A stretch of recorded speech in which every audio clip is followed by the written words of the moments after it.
mboolem këru yéenekaay yi wala këru yëglekaay yi fi teew tey ci bi ñu leen waxee point de presse bi maanaam ndaje bu ñuy daje pour leeral joxe yenn information waaye ndaje bi dafa nekk ndaje tënk ndax suñu ay kilifa ministre de la justice garde des sceaux jaarale ko ci turu procureur général près de la cour d'appel de Thiès ñoom suñu kilifa ma jaarale ko ci Babacar le délégué du procureur ci Tivaouane ñoom ñoo ñu jox sañ-sañ jox ñu ndigal nañu dem leen def point de presse bi ngeen leeral parce que lu mel nii bu xewee war nañu jóg leeral parce que mbir mi dafa nekk mbir mu doy waar. moo tax ci loolu démb ci guddi ñaar fukki fan ak juróom benn ci weer bi ñu nekk mbir mi bu mu xewee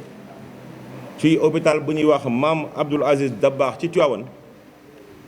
ñun tooguñu bi ñu ko yëgee rek dañoo gàddu suñu tànk ñëw ànd ak commissariat urbain central commissaire Diédhiou ñëw def li ñuy wax les premières constatations ci loolu la ñu nekkoon. waaye balaa ma sori ci wax ji damay wax ni même bu dee dañu gis que ni mbir mi mbir bu dëgër la mbir bu diis la ndax nattu la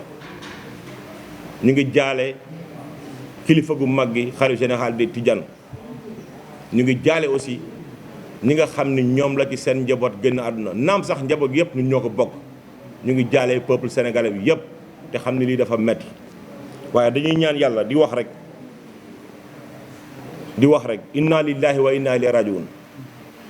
di ci yokk ne kulli man nafsin zaa'iqatul mawti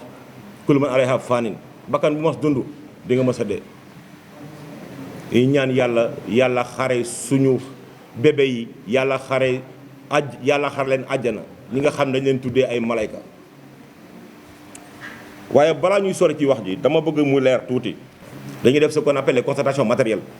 maanaam dañuy dem sur les lieux ñëw xool li xew l'enquête est secrète mënaguñu wax lii la mënaguñu wax lee la mënaguñu wax ni lii moo tax mbir mi am wala lii moo ko sabab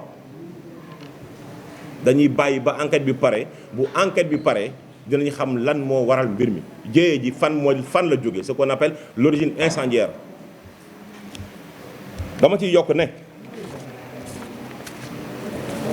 li leer ba leer mooy justice bi mu ko yëgee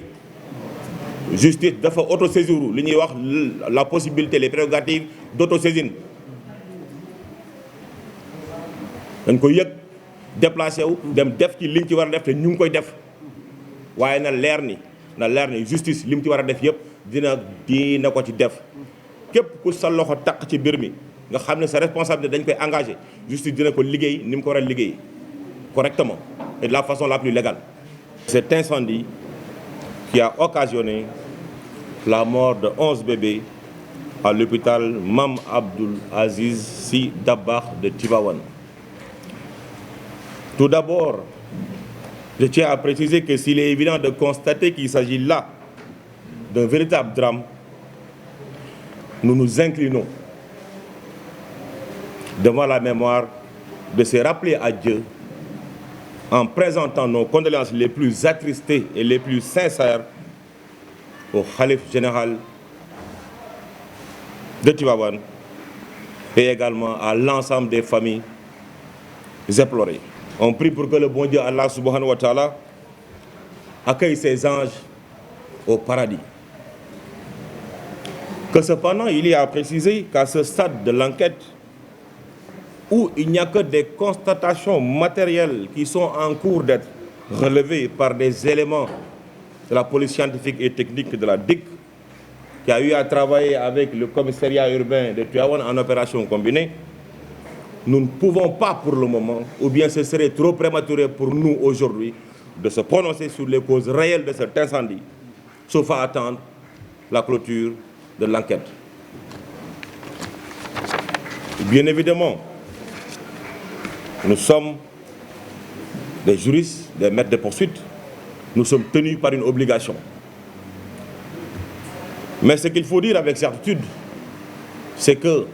quand l'information a été portée à notre niveau par le délégué du procureur hier nuit à 23h00,